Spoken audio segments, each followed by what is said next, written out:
สบายดีพบกับข้าพเจ้าน้องลาซาเช่นเคยเนาะมื้อนี้มีงานอีกแล้วมื้อนี้งานวันเกิดลุงเมธ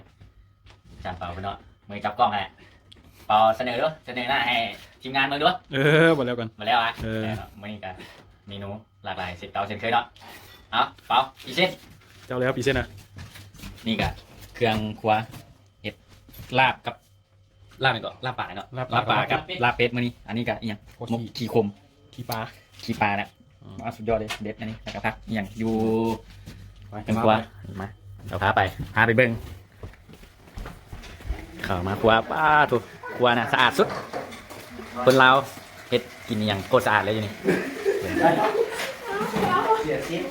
อ๋อหนังเป็ดชิ้นเป็ดเนาะเป็นเป็ดอันนี้ก็แกงกระดูกเป็ดลาบจ้ะคนนั้น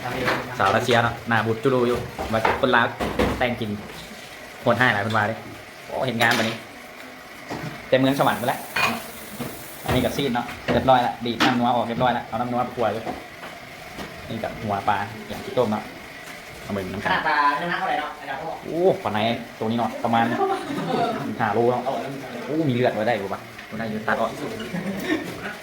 จับน้อยต้มแปลกอยู่ตอนนี้เซ็ตก้อยอันนี้ก็โอ้ยเกี่ยมล่างครับคุณนะเฮ็ดปุ๊บล่างปั๊บคุณนะคนลารักษาความสะอาดเลยจานเบียร์ครับเมาไหมเวลาเซฟคนเก่าคนเดิม เดี๋ยวสุดเก่าสุดเดิมเราเห็นนะแน่นะ นี่เจ้าของวันเกิดนะวันนี้คุณว่าโมเมานี่โมแมนการเป่าไม่คนไม่กินช่วยแล้วกัน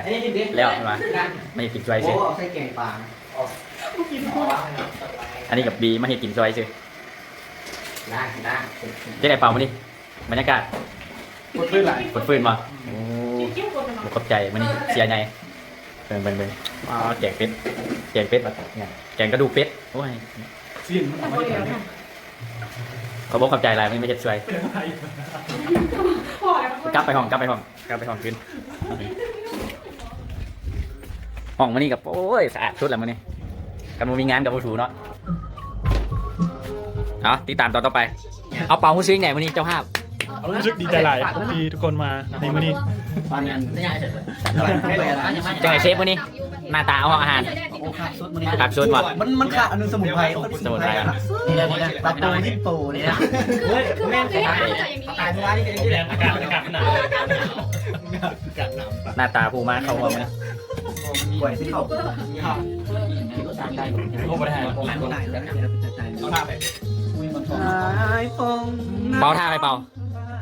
ท่าเจ้าของมันเกิดอ่ะ ข้าวบักรุด ท่าบักรุดตายแล้ว บักใหม่ไม่อยากให้เจ้าที่เจ้าทาง ใส่ระบบ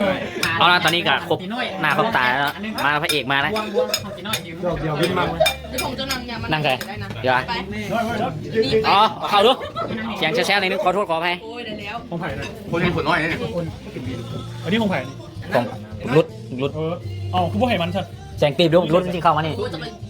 เริ่มเลย เอาตอนนี้เอาเจ้าภาพเปิดดูเปิดสปามดูเอาชูกินแล้วเนี่ย เดี๋ยวจับเวลาจับดี นี่เอา เอากินไหนชูเอาเด้อผู้ใดอายก็บ่ได้กิน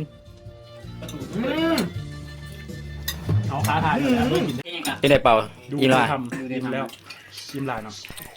ร้อยดูเธอทำใช่ไหม อุ้ย โอ้สภาพพี่น้องเอ้ยมึงดู นี่ตัวนี้เอาเรื่องไปเรียว ต้องเพลงนี้ จะแสงเก้าคำลาด้วย ยิ้มหวานลูกถูกปากเด้อ อ่ะมือนี้เนาะงานก่อนมันเกิดการจบไปถือว่าอิ่มหนำสำราญพอสมควรเนาะเขามาขอบใจแต่งเขาวันนี้เนาะขอบใจทุกภาคส่วนที่ออกซอยกันเนาะขอบใจ